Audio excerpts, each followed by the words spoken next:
Saya Pak Le. Saya Pak Po. Salam pencerahan.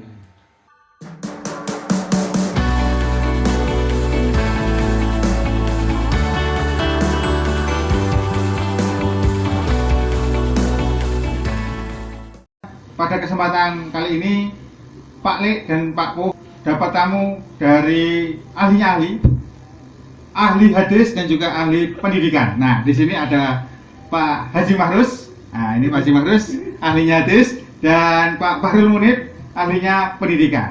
Baik, kawan-kawan, apa yang kita bahas hari ini? Apa, Pak Po? Yang akan kita bahas pada kesempatan kali ini adalah soal eksploitasi dan diskriminasi tenaga kerja yang ada di Indonesia. Nah, ini akan disampaikan nanti oleh ahlinya ahli, beliau berdua ini. Oke, monggo Pak Le, silakan. Baik kawan-kawan, untuk kesempatan pertama ini saya akan menanyakan kepada tim ahlinya ahli ini bagaimana pendapat beliau-beliau ini tentang eksploitasi tenaga kerja. Monggo, silakan yang mau jawab duluan. Siapa? Pak Mahrus dulu atau Pak Bahrul Munib dulu? Silakan Pak. Pak Bahrul Munib dulu saja. Oke, silakan. Menurut Pak Bahrul Munib ini bagaimana Pak? Dalam pandangan saya, kalau untuk eksploitasi ini ada dua terminologi ya menurut saya. Jadi eksploitasi itu ada yang dibenarkan, ada yang tidak. Dalam arti eksploitasi dalam arti positif itu memang kita harus setidaknya harus mengeksploitasi diri sendiri sebetulnya ya, untuk memanfaatkan sesuatu, memanfaatkan tentang keahlian kita terhadap apa yang kita punyai dan lain sebagainya. Tapi dalam eksploitasi dalam arti negatif itu adalah memanfaatkan yang dimana pemanfaatan itu untuk kepentingan-kepentingan yang sifatnya tidak mempunyai manfaat, artinya memanfaatkan orang, atau bahkan di KPAI itu mengatakan bahwa saya ngomong eksploitasi anak itu adalah bagaimana memanfaatkan atau mengeksploitir daripada tenaga anak ya, itu yang dimana masih di bawah umur. Artinya ini yang sangat bertentangan, mungkin tinjauannya adalah bertentangan dengan psikologi anak itu sendiri. Sehingga menurut saya eksploitasi itu bisa makna positif, bisa makna negatif, tergantung bagaimana konteksnya menempatkan dalam makna eksploitasi. Saya kira itu. Oh baik, itu jawaban dari Bapak Bahrul Munib.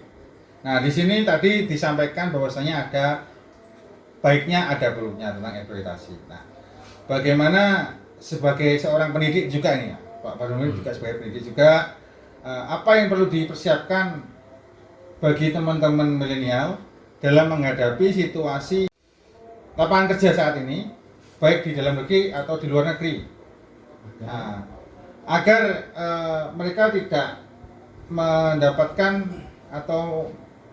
perlakuan, menurut saya, mendapatkan perlakuan yaitu pengeksploitasian diri mereka di lapangan pekerjaan. Untuk hari ini kan sedang marak-maraknya eksploitasi. Artinya untuk menjembatani hal yang eksploitasi yang sifatnya negatif ya, sebagai pendidik yang nantinya itu bersinggungan dengan para peserta didik, artinya memang konstruksi peserta didik sekarang memang harus dipersiapkan ya, mungkin secara mental maupun skill di situ ya, untuk menghadapi tantangan globalisasi. Artinya ngomong eksploitasi di situ adalah sebetulnya kebanyakan kita ngomong minor. Artinya seperti ini. Artinya ketika orang yang di situ itu sebetulnya pengetahuannya kurang, skillnya kurang dan lain sebagainya, di situ akan mudah ya dimanfaatkan orang yang di situ secara konversi atas sesuatu atau tenaga yang dimanfaatkan itu tidak match. Sehingga posisinya ngomong eksploitasi di sini adalah ketika orang itu tenaganya diperas, skillnya diperas, tapi di situ tidak mempunyai perlakuan yang seimbang dengan pemerasan itu sebetulnya ngomong eksploitasi. Dalam hal ini pendidikan sebetulnya harus mempersiapkan itu, dimana orang dalam pendidikan juga harus dibekali terhadap pengetahuan maupun skill-skill yang ada di situ, sehingga orang akan bisa menerjemahkan dirinya sendiri, di mana orang sejauh mana kita itu sebetulnya berada wilayah-wilayah eksploitasi atau berada di wilayah-wilayah yang tidak dieksploitasi. Sehingga itu makna pendidikan harusnya seperti itu. Gitu. Apalagi kalau kita melihat sekarang, kalau orang yang tidak terdidik, orang-orang yang berada di lapangan pada kenyataannya masih banyak ya, terutama pada anak-anak pada sektor yang putus sekolah itu ternyata ada broker yang di situ mengeksploitasi anak demi kepentingannya sendiri, suruh jalan ke jalan raya atau kemana untuk ngemis dan lain sebagainya, atau eksploitasi tenaga kerja atau eksploitasi pekerjaan yang di situ tidak seimbang dengan hasil kerjanya. Saya kira itu pendidikan sangat diperlukan. Oke, Pak Pu di sini mencoba untuk menanggapi berkaitan dengan pendidikan. Jadi yang Pak Pu ketahui di era zaman-zaman dulu itu, orang sekolah itu yang paling penting adalah cukup bisa baca, tulis, dan menghitung. Karena memang pada waktu itu kebutuhan dunia kerja adalah yang penting bisa itu. Tapi kemudian seiring dengan perkembangan teknologi itu dibutuhkan kualifikasi pendidikan yang lebih tinggi, sehingga sampai di jenjang SMP, SMA, kemudian diploma, dan saat ini S1. Nah, bahkan kemudian dimunculkan gagasan mengenai SMK untuk mempercepat peredaran tenaga kerja. Nah, persoalannya kemudian yang muncul adalah bahwa rata-rata peserta didik ini bukan diarahkan, gitu ya. Jadi tidak dicetak untuk menjadi ahli dalam bidang pekerjaan tertentu, tapi kecenderungannya justru dijadikan pekerja dalam bidang pekerjaan tertentu. Nah, ini bagaimana menurut pandangan Pak Makrus? Makrus berkaitan dengan itu untuk merespon dari wacana yang sudah dimunculkan oleh Pak Munib mengenai pendidikan kita yang berkaitan dengan eksploitasi tenaga kerja. Monggo Pak Makrus. Kalau ditanya terkait pendidikan, saya kurang begitu paham karena memang bukan background saya bidang pendidikan. Saya kira Pak Munib tadi sudah banyak menjelaskan terkait pendidikan. Saya mencoba untuk menjawab ini terkait dalam kacamata Islam dalam arti kata, di situ ada Quran, di situ ada hadis, ada hukum Islam dan lain sebagainya. Terkait eksploitasi tenaga kerja itu, di sana ada sebuah hadis ya, sebuah hadis dari Abu Dzar Al-Ghifari itu. Jadi Nabi pernah berkata, wala tukallifuhum ma yaqdibuhum wa in kallaftumuhum fa'inuhu. Janganlah engkau menyuruh ya, tenaga kerja kamu. Saya artikan di sini tenaga kerja. Sebenarnya bukan gini ya, konteks tenaga kerja kalau zaman Nabi itu dia ada banyak. Ada istilah khawal. Kalau di sini ada khawal ya, khawal hukum itu bisa diartikan dia sebagai tenaga kerja, bisa diartikan sebagai budak juga. Nanti pembahasan terkait itu agak panjang karena konsep tenaga kerja pada masa Nabi itu beda dengan masa sekarang. Nah, yang dikatakan Nabi itu dia terkait tentang tenaga kerja dari Abu Dzar Al-Ghifari tadi ya, yang dikatakan dengan kata khawal itu la tukallifuhum ma yaqdibuhum. Jangan engkau memberikan suatu perintah ya, atau memberikan suatu pekerjaan yang itu tidak mampu mereka lakukan atau memberatkan mereka. Jadi kalau dia mampunya untuk mengangkat barang 20 kilo jangan disuruh ngangkat 40 kilo. Kalau kamu memerintahkannya, kamu bantu itu. Fa'inuhum. Maka tolonglah kamu untuk menyelesaikan pekerjaan itu. Jadi sebenarnya konsep eksploitasi dalam artian kata ini ya, pemanfaatan kepada seseorang yang sifatnya merugikan kepada pihak tertentu dan lebih menguntungkan kepada pihak yang lainnya, yaitu tidak sesuai dengan prinsip-prinsip Islam. Karena prinsip Islam itu adalah keadilan ya. Jadi kegiatan muamalah yang sifatnya merugikan kelompok lain, mendolimi kelompok lain, ya jelas itu ditentang.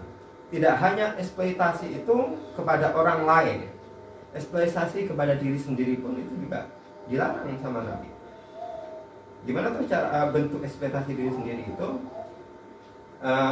Jadi dulu itu sahabat yang punya semangat dalam beribadah, ya karena memang Nabi menekankan itu. Namun Nabi kemudian mendengar ada sahabat itu yang qaimul lail, shaimun nahar, yaitu kalau malam itu dia bangun terus ya, salat tahajud atau salat yang lainnya bangun, sedangkan kalau siang dia puasa terus. Nabi berkata kepada sahabat itu, apakah kamu benar melakukan itu? Iya Nabi. Jadi dia mungkin jawabnya agak pede dan bangga dengan apa yang dilakukan. Tapi malah dimarahi dengan Nabi. Jangan kamu lakukan itu. Jangan kamu lakukan itu. Kenapa? Karena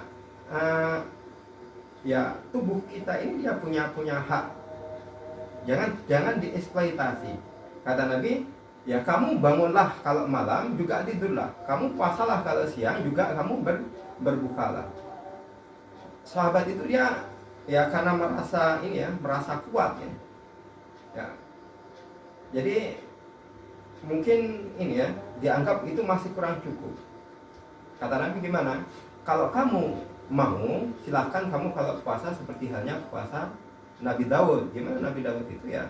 Sehari puasa, sehari berbuka, puasa, berbuka dan seterusnya. Ya artinya kalau ditanya terkait eksploitasi ya, secara Islam, dalam artian kata eksploitasi itu merugikan satu pihak tertentu dan menguntungkan pihak yang lainnya, bukan simbiosis mutualisme. Ini dia bertentangan dengan prinsip-prinsip dalam Islam. Saya kira itu. Oke, baik. Tadi disampaikan oleh Bapak Kang Mas di sini. Kita panggilnya Kang Mas. Nah, Kang Mas Makrus. Nah, di sini tadi disampaikan bahwasanya bertolak belakang ya eksploitasi antara Pak Bahrul Munib dan juga Kang Mas. Tidak boleh eksploitasi diri.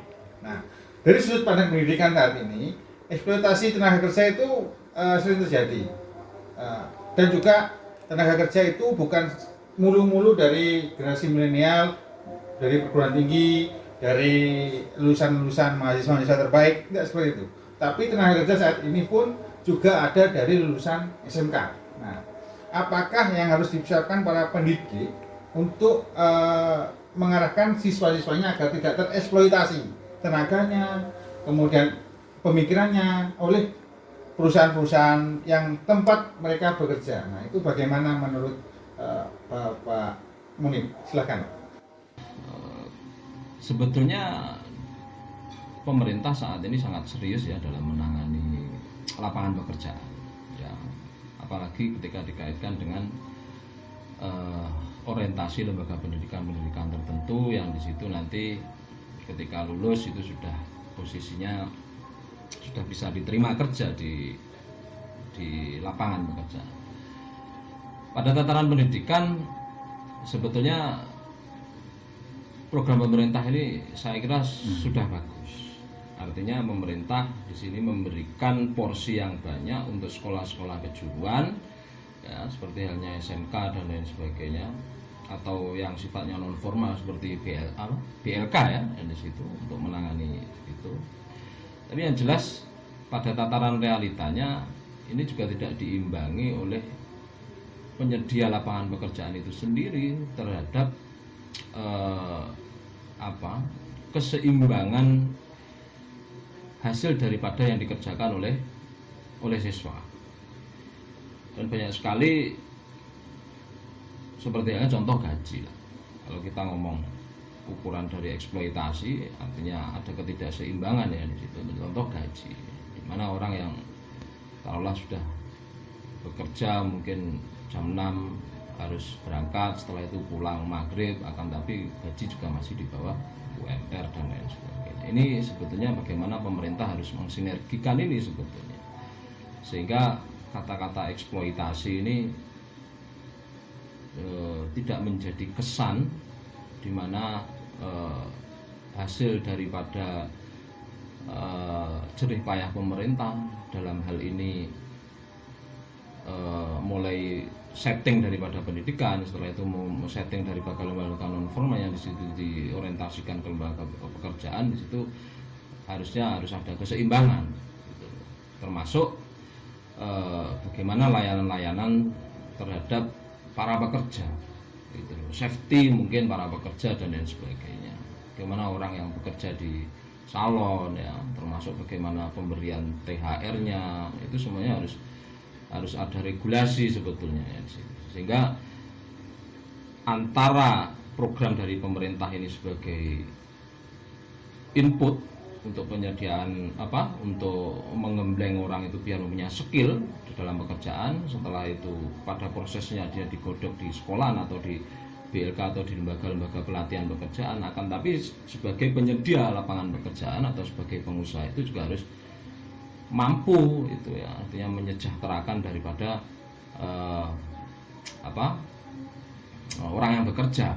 Saya kira itu, sehingga tidak terkesan bagaimana sebuah orang yang mempunyai penyedia lapangan pekerjaan, ya, di situ tidak serta merta hanya mengambil keuntungan daripada jerih payah daripada hasil program daripada pemerintah, dan ini yang harus digalakkan. Ya, baik, itu jawaban tentang pendidikan, SMK dan juga regulasi. Nah, di sini yang perlu saya garis bawahi adalah regulasi atau aturan-aturan pemerintah terkait dengan eksploitasi tenaga kerja. Nah, apakah ada sebenarnya itu aturan-aturan main yang pernah dimunculkan saat zaman Nabi tentang kaitannya eksploitasi tenaga kerja? Apakah ada Pak Kang Mas Mahrus di sini tentang eksploitasi itu? Mungkin eksploitasi tenaga pekerja usia di bawah usia balik maksudnya saya. Nah, itu apakah ada aturan-aturan seperti itu di zaman Nabi? Silakan Pak Kang Mas. Ya. Ya, terkait permasalahan tenaga kerja ya, pada masa Nabi di Jazirah Arab, dan saya kira juga yang berada di tempat-tempat lainnya, ya, tenaga kerja itu dia didominasi oleh budak. Tenaga kerja didominasi oleh budak. Budak itu sebagai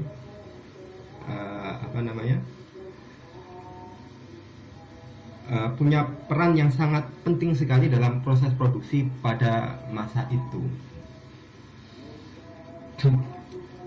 Kalau tadi ditanyakan terkait permasalahan umur, kayaknya tidak begitu banyak ya membahas terkait itu, karena memang permasalahan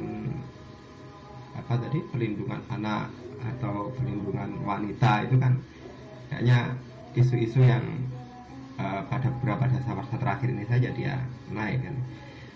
Pada masa-masa itu ya, kalau dia sudah kayaknya mampu untuk bekerja, ya sudah dia bisa bekerja. Dia mampu untuk perang, ya perang, ya. Dia sudah mampu untuk dianggap sudah cakap untuk kawin, ya sudah kawin, nggak apa-apa ya. Jadi di Aisyah dikatakan dia menikah umur berapa itu? Satu versi itu ada 9 tahun ya, ada versi lainnya 7 tahun ya, ada beberapa versi lah di sana. Ya, kalau terkait regulasi terkait eksploitasi tenaga kerja atau lain sebagainya gitu ya, apalagi yang terkait dengan batasan umur, kayaknya tidak banyak diatur ya, setidaknya pada masa Nabi pada waktu itu. Jadi Nabi itu dia lebih banyak merespon ketika ada masalah. Jadi kalaupun di sana misalnya ya ada pekerja yang itu dia masih di bawah umur dan dianggap mampu, ya nggak ada masalah. Ada seorang prajurit yang dia masih di bawah umur, dia dianggap mampu, dan dia mau, nggak ada masalah. Ada seorang misalnya itu mau menikah ya, walaupun dia masih di bawah umur. Nah ini yang seringkali kadang dipermasalahkan oleh kalangan yang tidak suka dengan Islam. Nabi menikahi Aisyah itu pada umur yang sangat belia sekali ya. Ada versi 9 tahun, 7 tahun, ada versi yang lainnya juga ya. Nah ini kacamatanya berbeda. Kacamata pada waktu itu tidak bisa digunakan pada masa sekarang. Kejadian demikian itu sebenarnya tidak hanya dalam Islam. Di Barat pun itu pernikahan di bawah umur atau mungkin pekerjaan yang dilakukan oleh anak-anak di bawah umur itu biasa saja itu. Sampai abad ke-19 atau mungkin awal abad 20 di Barat masih tetap demikian, nggak ada masalah. Jadi ini saya kira perlu untuk salah satu ruang diskusi khusus untuk membahas ini secara tuntas. Mungkin yang perlu diungkap di sini, walaupun sebenarnya tidak ada masalah seperti saya katakan tadi, dianggap itu masih belum mampu atau gak pantas, maka Nabi akan merespon. Contohnya apa? Contohnya Zaid bin Sabit. Zaid bin Sabit itu yang penulis Quran dia. Itu pernah ketika perang Uhud, perang Badar, dia pernah izin ikut perang. Dia sukarela untuk ikut berperang. Umurnya masih 11 tahun. Nabi melarang karena masih kecil pertimbangannya bisa jadi. Tapi bukannya kemudian ada regulasi tertentu, tidak. Minimal perang itu umur berapa tahun tidak ditentukan. Nah nanti kemudian pada beberapa tahun kemudian ada perang Khandaq itu Zaid bin Sabit dia baru diizinkan perang. Dia masih kisaran umur ya masih sangat belia, sekitar 14-15 tahun. Jadi ya kalau ikut standar sekarang ya tidak bisa, karena bisa jadi banyak standar sekarang itu adalah standar-standar yang sifatnya mungkin sadul daro'ah gitu ya.